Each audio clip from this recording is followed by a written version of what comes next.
Am I the a-hole for spending my children's inheritance, leaving almost nothing to them and my grandchildren? What you are about to read is a recent cause of emotional distress for me, regret, and I'm doing this post with the help of my colleague and a son whom insist I'm doing the right thing. I'm 63 years old. I took advantage of better times, financially speaking, and managed to get enough money to save, have a good retirement, and leave a good inheritance for my children. However, their actions in recent years has broken my heart. My oldest daughter is a lawyer, married to an attorney. I have another son who is also a lawyer, a third one became an engineer, and the youngest, who is a salesman. I have been a smoker for many years, and a predictable outcome has finally caught me, so I may not have many years left. After knowing this, my children began stabbing each other's backs, trying to get their inheritance earlier. Initially were frequent verbal discussions that escalated to legal battles. The boiling point came when my daughter forged her brother's signature to take their part of the inheritance while I was being treated at a hospital. Now, none of the siblings can see each other in the eye and only talk through lawyers. Saddened by the situation, decided to spend the money, thinking that if all of it is gone, they would have no more reasons to fight. I donated to charities, bought my wife beauty items, went on vacations with her paying for the better-looking hotel rooms, no planes because of COVID travel restrictions, gave my grandkids expensive gifts, bought my dearest friends and colleagues better equipment to improve their work. We bought a huge TV, prepaid for my funeral, tasted some fine whiskey, among other things. Right now, about 65 to 70% of my savings are now gone. I plan to keep enough for the time I have left and leave my wife a good cash amount. However, my children are noticing that I'm spending a lot and started to ask questions. My daughter figured out what happened on her own. I had no rebuttals, since I'm guilty of all the accusations she made, but then she mentioned that her children will suffer because of my selfish acts. Not only that, but I am cursing all of her grandchildren by doing this. That made me think that my grandchildren shouldn't be punished for their parents' sins, and maybe I was too self-absorbed to realize it sooner. That's my dilemma now. Now for the top comments. Not the a-hole. Hard not the a-hole. What did she accuse you of? Spending your money that you earned on a life you wanted? Inheritance is what you get when someone dies. It's not yours. You're not entitled to it. You don't get to dictate what happens until you actually inherit it. You can, until the day you die, change up who gets what. You got one kid who's not being a prick, leave it to them. Or leave it to your grandkids in a trust their folks can't touch. You can roll it up and smoke it. It's yours. You've done nothing wrong. Heck, just leave it all to your wife. That's how it should go anyway. And I'm sorry you're at this point, man. The big C sucks, assuming that's what you meant. This, OP, the money's yours. You were never under any obligation to leave an inheritance. You've saved it for your entire life, and you get to spend it however you wish. No further conversation needed with your kids. Not the a-hole. Okay, but I do suspect OP is seriously underestimating the potential cost of his wife's elder care.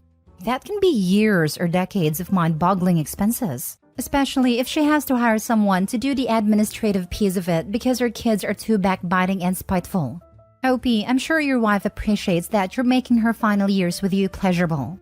But assuming she isn't facing the same relatively quick decline, from physically self-sufficient to dead that you presumably are, you owe her some degree of pragmatism too. Are you saying an attorney, lawyer, engineer, and a salesman can't provide for their children and have to rely on inheritance? Tell them it's your money, and ultimately you aren't responsible for their grandkids' future, and they should be saving up for them. Tell your kids to jog off and do one. It's because they are spending all their money on lawyers to squeeze blood from Iraq. These kids are ridiculous. OP is not the a-hole. Not the a-hole. When will kids learn that they are not entitled to any inheritance? This sense that you're owed money from your parents or grandparents is obscene. If people want to leave awesome to a loved one, that's fine. But no one is entitled to it. I received a large inheritance. I would give it all back to have my dad again. Next story. Am I the a-hole for telling my 18-year-old daughter she needs to get a job or go to college even though she has a toddler? I have two daughters, April, female 18, and Jade, female 15. I'm a single mom. April and Jade's dad and I got divorced around 13 years ago as he was having an affair. And he's never been in the picture for either of our girls after that. When April was 16, she unexpectedly got pregnant. I took her to counseling to help her organize her thoughts and figure out what she wanted to do. And April decided she wanted to keep the baby. The pregnancy and birth went smoothly, and now I have a grandson, Ollie, male too. The father is involved, but he and April are no longer together. Ollie stays with his dad every weekend, and the dad's parents give April money to go towards Ollie's expenses. Earlier this year, April graduated high school. She's been taking care of Ollie during the week, but other than that, she hasn't been up too much. She keeps saying she'll start looking for a job, but hasn't even started writing her resume. Besides taking care of Ollie, she just sits at home watching TV. On multiple occasions, April has tried to leave Ollie with Jade so that she can go out partying, which has led to huge arguments. Last week, I talked to April and I told her that she needs to get a job or go to a local community college, and that'll foot the bill for any childcare she needs for it to happen. I told her she needs to get a job or go to college in order to stay here. April got upset and said that she doesn't want a job or go to college. She said she just wants to be a mom. She told me it can wait until Ollie starts school. I told her no, and that she needs to start something so that she can support herself and be an independent adult. April said I'm being unreasonable, and that these things can wait until Ollie's in school full-time. She said that I'm asking her to damage him, and that he needs his mom. It's not that I don't want April and Ollie here. I love them both. I just think I'd be setting a bad precedent by allowing April to continue to stay with me with no job and no education in the making. Not the a-hole. Your daughter had a baby and needs to understand, full stop, that she doesn't just get to be a mom. She's single and living at home with her own mother. She's being unreasonable, selfish, and lazy to expect you to support her while she lazes around unemployed until her child gets to school age. Yep, what she really needs is a part-time job and part-time school. OP's offer to pay for all childcare is too generous in my opinion. If she's old enough to have a baby and decide to keep it, she's old enough to start contributing to the household and her own future. She needs to learn to take care of herself and her baby financially. And she's not going to learn that by staying home all day playing house under mommy's roof without having any real-world experience. Not the a-hole, OP. Not the a-hole. Your daughter has a 2-year-old child yet act like one herself. Teen pregnancy makes me so sad. Yep, she chose to keep this child, so time for her to grow up and take responsibility for him. It doesn't matter what her friends are doing. Her childhood ended when she had a baby. Yep, that 16 and pregnant show really glamorized ruining your future and a chance of being famous for doing nothing. Not the a-hole. April needs to work to support herself, and she's just wasting time that could be used either to work herself up in a job or to get educated. I would tell her, sure, I'd love to sit around and watch TV all day too, but it's a good thing for you that I don't. Let me be clear, I'm not asking. You aren't unique. Single moms everywhere go to work to support their kids. Ollie will just be fine. Also, since you're acting like a child, I'm banning you from the TV. Also, Jade will be paid to babysit. If you can't afford her, then don't ask her. You need to own up to your responsibilities. OP needs to start stepping in and advocating for her other daughter to not be taken advantage of as a free babysitter. Next story. Am I the a-hole for asking my pregnant girlfriend to pay for or replace my meal because she ate all of it? I'm 26 male, been with my girlfriend 29 female for going on 2 years. Before we ever met, she and her sister had been working on her being a surrogate for her sister and her sister's husband. Global things delayed that. We talked about her agreement before we got together and now she's pregnant for them. She's staying with them for now, but she comes over to my place frequently to spend time with me when she's free. It's not so bad, but either she raids my kitchen or she complains nothing looks good and wanted me to keep some of her eventual cravings on hand. My parents came to visit me and asked me if I wanted them to pick anything up for me on their way. They had to pass one of my favorite restaurants to get here, so I said yes. They showed up. We visited with each other. I ate a little bit of what they bought me since I wasn't really hungry yet, and put the rest in the fridge for dinner that night. My girlfriend wound up coming over for a bit after they left. She got hungry and wanted a snack, and came out with a container I put my leftovers in and goes, "Can I have some of this?" I told her yes. She came back with a plate and she didn't take some of it. She took all of it and put all kinds of stuff on it, so we couldn't even share. I told her that I said she could have some, and she just ate all of what I intended to have for dinner. So I asked her to either send me money to pay for so I could go get some myself, or she could make the drive and get me another order. She didn't want to drive that far, and she didn't think she should have to pay me anything. I told her she should, because it would just be nice of her to do since I get she gets cravings. But it's not like she's pregnant with my kid or we live together. She left at that point. Left half the food uneaten, and I wouldn't eat it because of what she put on it. A couple hours later, my mother called. My girlfriend texted her about what happened. My mom gave me an earful about how I have no idea what it's like for my girlfriend right now, and I need to be supportive and let things go. Now for the top comments. Not the a-hole, regardless of how special the meal was, or your willingness to share it, or how much it cost you, or whatever her condiments did to his palatability. She didn't think anything about taking your whole dinner and not replacing it. Then she used her pregnancy as the excuse. You don't live together, so I'm guessing you don't share expenses or grocery shopping. It's not the norm that all food is automatically shared food. People who fail to read your post will only see pregnant girlfriend and not girlfriend as a surrogate for a family member. That means you're not going to be raising a child together, or any of the other reasons people will throw at you for their outrage. She took your food. You ask her to replace it or throw you some cash. That's reasonable. So wait, she's probably getting paid to be a surrogate or at the very least getting free room and board. And he is expected to pitch in on the situation by being her second pantry? For a pregnancy has nothing to do with. The snacks are innocent enough, but to just come and stuff your face with no remorse? Forget about it. Getting paid by her sister? I doubt that.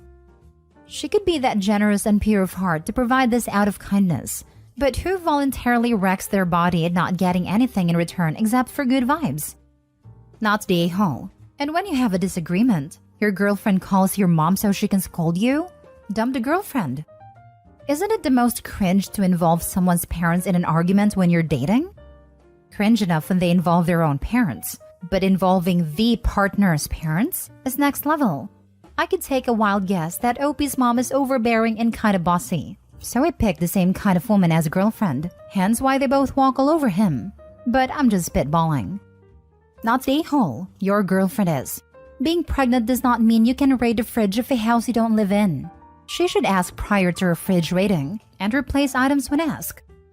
Been pregnant, and it is not an excuse to be greedy or rude. Girlfriend definitely needs to pay OP. Not the a-hole. Last story.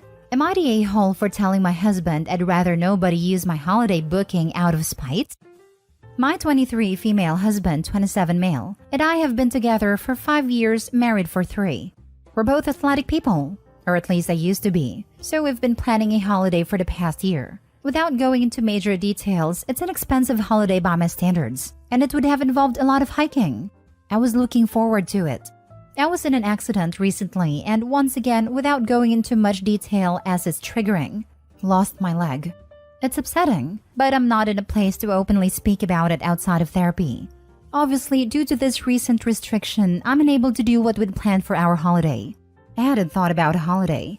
It's non-refundable. I had expected my husband to not want to go. Currently, his family haven't asked once how I am, and my family claim it's hard to be around me because they don't know how to support me, whatever.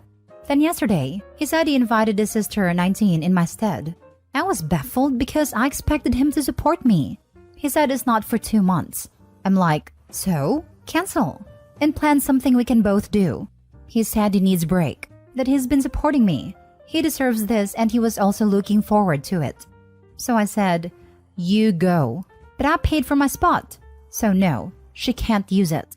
He asked if I'm being serious, that it's spiteful. His sister hasn't done anything. I said she hasn't asked me once how I'm doing. She texted me last week for £150. Why should she get a free holiday? Anyway, he's upset, claiming he'll still go and pay for his sister, which he won't, since A, it's expensive, and B, last I checked, it's fully booked. Am I the a-hole? I'd ask family or friends, but I don't feel like texting them. Not the a-hole. Do you have travel insurance? Because your accident should allow you to claim the whole trip cost back, including your traveling companions. Even if you don't, an email and copy of a medical letter would trigger many hotels/airlines to refund you even if this is outside their terms and conditions. Sending good wishes. Definitely try this if you haven't already.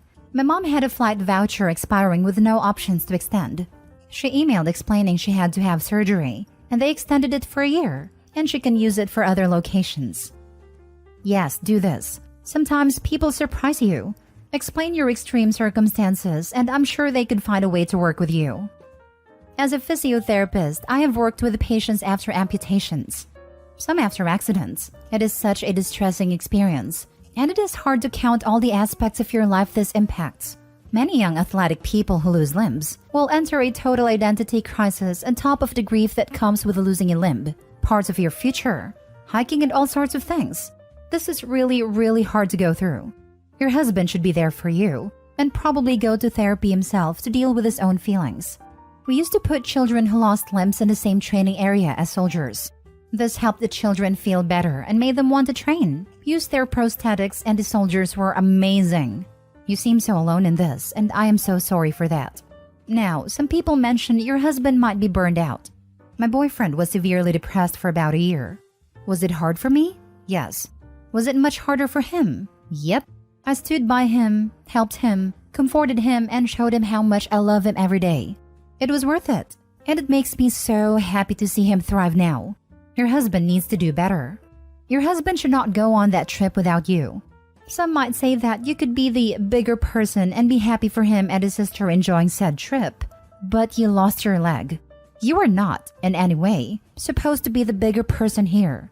This is about you. You should be supported. You should feel loved, and like the highest priority right now. Your feelings are so valid, and the things you are going through are immensely hard. You are doing pretty awesome, I think, and I hope you get the help you need. It will get better, but it can take time, and that is okay. Not the a-hole. You have experienced something very traumatic. Things should be about you at the moment.